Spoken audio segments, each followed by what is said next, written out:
ब्रेकनंतर पुन्हा एकदा स्वागत। रस्त्यामध्ये ॲम्ब्युलन्सला स्पीड ब्रेकरवरती धक्का बसला आणि मृत व्यक्ती जिवंत झाली। हो, अशीच काहीशी अचंबित करणारी पण धक्कादायक घटना कोल्हापूरमध्ये घडलेली आहे। एका बाजूला अंत्यसंस्काराची तयारी सुरू असताना दुसऱ्या बाजूला हा प्रकार घडल्याने नातेवाईक अवाक झालेले आहेत। कोल्हापुरातल्या कसबा वावडा परिसरामध्ये राहणाऱ्या पांडुरंग उल्पे यांना हृदयविकाराचा झटका आल्याने त्यांना रुग्णालयात दाखल केलेलं होतं, पण रुग्णालयाने तिकडे त्यांना मृत घोषित केलं। जड अंतःकरणाने नातेवाईकांनी त्यांच्या अंत्यसंस्काराची तयारी देखील केली। रुग्णालयातून मृतदेह ॲम्ब्युलन्समधून घरी आणत असताना अचानक रस्त्यात स्पीड ब्रेकरचा धक्का बसला आणि पांडुरंग यांच्या शरीरात हालचाल सुरू झाली। या प्रकाराने नातेवाईकांना सुखद धक्का बसलेला आहे। मी त्यावेळेला ॲम्ब्युलन्समध्ये होतो। आम्ही चव्हाण गल्लीच्या आसपास चौगली गल्लीच्या स्पीड ब्रेकरला ज्या वेळेला गाडीला धक्का लागला ॲम्ब्युलन्सला, त्यावेळेला त्यांची बोट हात हालायला लागला। आम्ही सगळ्यांना एकमेकांना कळवलं, गाडी लगेच थांबवून घेतली आणि त्यांचा हात हालायला लागल्यानंतर आम्ही बघितलं की त्यांच्या अजून जीव आहे। मग त्यांचे सगळं आम्ही बघितल्यानंतर लगेच गाडी तिथून परतून हॉस्पिटलला नेली।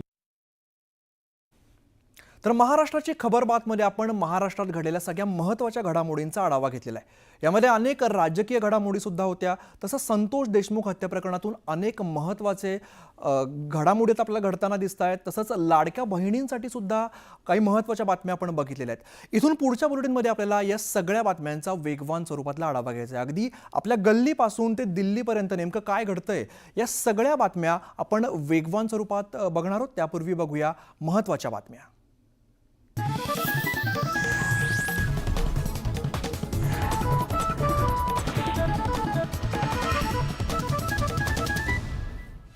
महत्वाच्या बातम्या। प्रायोजक घरकुल मसाले, स्वाद आणि मायेचा खमंग मेळ।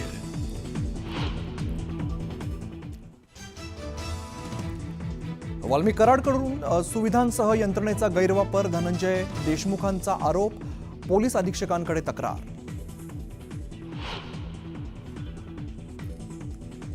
देशमुख हत्या प्रकरणात एक संशयित ताब्यात, एसआयटीची कारवाई, गेल्या काही तासांपासून चौकशी सुरू। संतोष देशमुख हत्या प्रकरणात 3 आरोपी वॉन्टेड, सुदर्शन गुलेसह कृष्णा आंधळे, सुधीर सांगळे फरार घोषित। बीड प्रकरणी सरकारी वकील उज्ज्वल निकम यांना नेमा, मुख्यमंत्र्यांची भेट घेत आमदार सुरेश धस यांची मागणी।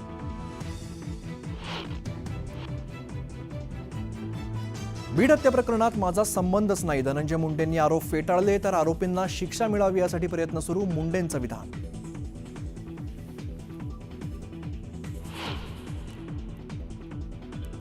खासदार संजय राऊतांना मातोश्रीतील खोलीत कोंडल्याचा दावा, ठाकरेंसमोर राऊतांवरती इतर नेते भडकले, तर राऊतांकडून दाव्याचं खंडन।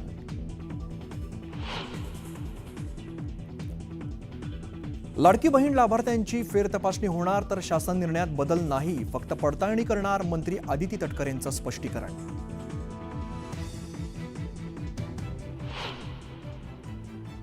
यानंतर एक महत्त्वाची बातमी समोर येते। भाजीवाल्याला मराठीत बोलायला सांगितलं म्हणून मराठी तरुणाला माफी मागायला लावण्यात आलेली आहे। ही धक्कादायक घटना मुंब्रा भागामध्ये घडली आहे। भाजीवाल्याला मराठी का येत नाही असं विचारलं, त्यावरती मराठी येत नाही, हिंदीत बोलणार असं भाजीवाल्याने उत्तर दिलं। महाराष्ट्रात राहायचं असेल तर मराठी आलंच पाहिजे, मी मुंब्रा बंद करून टाकेन असं मराठी तरुण बोललेला आहे। त्यानंतर भाजी विक्रेते आणि स्थानिक रहिवासी यांनी मराठी तरुणाला घेरलंय आणि त्याला मुंब्रा पोलीस स्टेशनमध्ये नेऊन त्याच्यावरती गुन्हा दाखल केलेला आहे। त्यामुळे पुन्हा एकदा मराठी माणसाला दमदाटी करण्यात आल्याचा प्रकार समोर आलेला आहे। मला येतो हिंदी। तू समझ गया ना हिंदी में उसने क्या बोला? मी मराठीमध्ये बोलतो तर मग तो मराठी बोलायला पाहिजे ना। मराठी नहीं आती तो भगा रहा है। पगार आहे कोण? कहाँ पे रहता? मी टायगरला राहतो। अख्खा तुला डिटेल सांगतो दादा तुम्हाला। मी कहाँ पे कुठं रहता राहतो? बोला? टायगर हिंदी में बात कर, नहीं आती टायगर टायगर टाइगर में रहता। टाइगर। तो यहाँ पे आके तू यहाँ पे मतलब लोगों को बोला मराठी नहीं आती तो भागा। मराठी येते महाराष्ट्रामध्ये राहतो ना तो 10 वर्ष झाला। महाराष्ट्र में रहे या कहीं भी रहे, नहीं आती मराठी। नहीं आती, सीखने का भी नहीं, मराठी सीखने का भी नहीं। क्या करेगा? हाँ, अच्छे से जाए सर। याला पण मराठीमध्ये नहीं आती है मेरे को मराठी और कोणी बोलतो मराठी येत नाही मला। आणि आपण ठीक है, हा धंदावाला आहे।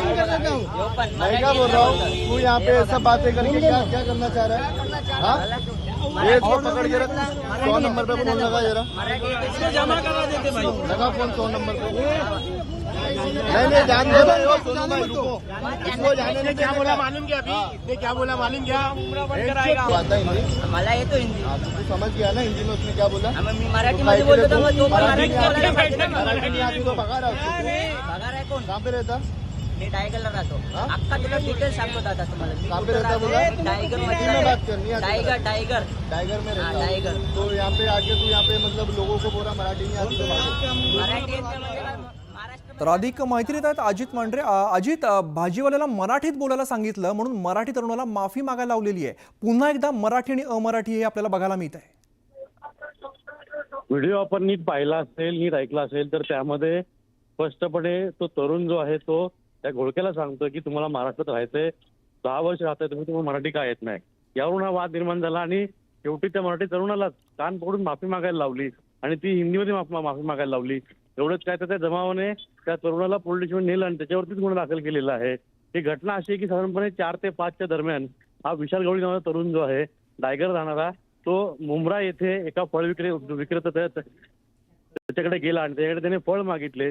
त्यावेळी त्याने सांगितलं की 60 रुपये डझन ये फल मिलेगा. तो बोलला मला 50 रुपयाचे पाहिजेत, 50 रुपये दे. तर तो बोलला 50 म्हणजे काय मला समजत नाही असं मराठी जो फळ विक्रेता होता विक्रेता बोलला की 50 क्या होता है मुझे समझ में नहीं आता है. तर त्यावरून तो तरुण त्याला बोलला अरे मराठीमध्ये तू अशी बोलतोय, तुला मराठी येत नाही का.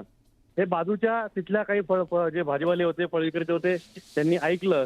त्याचबरोबर तिथले काही टवाळकी किंवा घोळके होते त्यांनी ऐकलं आणि त्यावरून हा वाद सुरू झाला. तरुणाला आपण पूर्णपणे पाहिल्याच व्हिडिओमध्ये गेलेलं आहे तरुणाला आणि त्याला जबरदस्ती निश्चित अजित, एकीकडे कल्याणची घटना ताजी असतानाच हे परत एकदा असं प्रकरण बघायला मिळत आहे.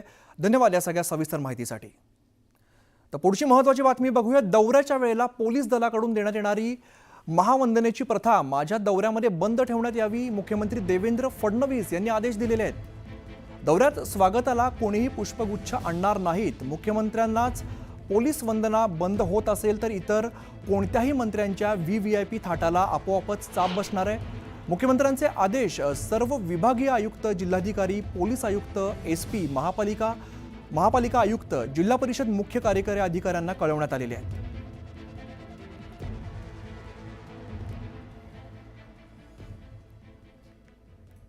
यानंतर बुलेटिनमध्ये घेऊया बातम्यांचा वेगवान आढावा. संतोष देशमुख हत्या प्रकरणी SITने एका संशयित आरोपीला ताब्यात घेतलेला आहे. गेल्या काही तासांपासून या संशयिताची चौकशी सुरू आहे. SITचे प्रमुख बसवराज तेली यांच्याकडून चौकशी केली जाते. बीडमधील सरपंच संतोष देशमुख हत्या प्रकरणात 3 आरोपींना फरार घोषित करण्यात आलेला आहे. सुदर्शन घुले, कृष्णा आंधळे आणि सुधीर सांगळे हे आरोपी वॉन्टेड आहेत. आरोपींना पकडून देणाऱ्यांना बक्षीस दिलं जाईल.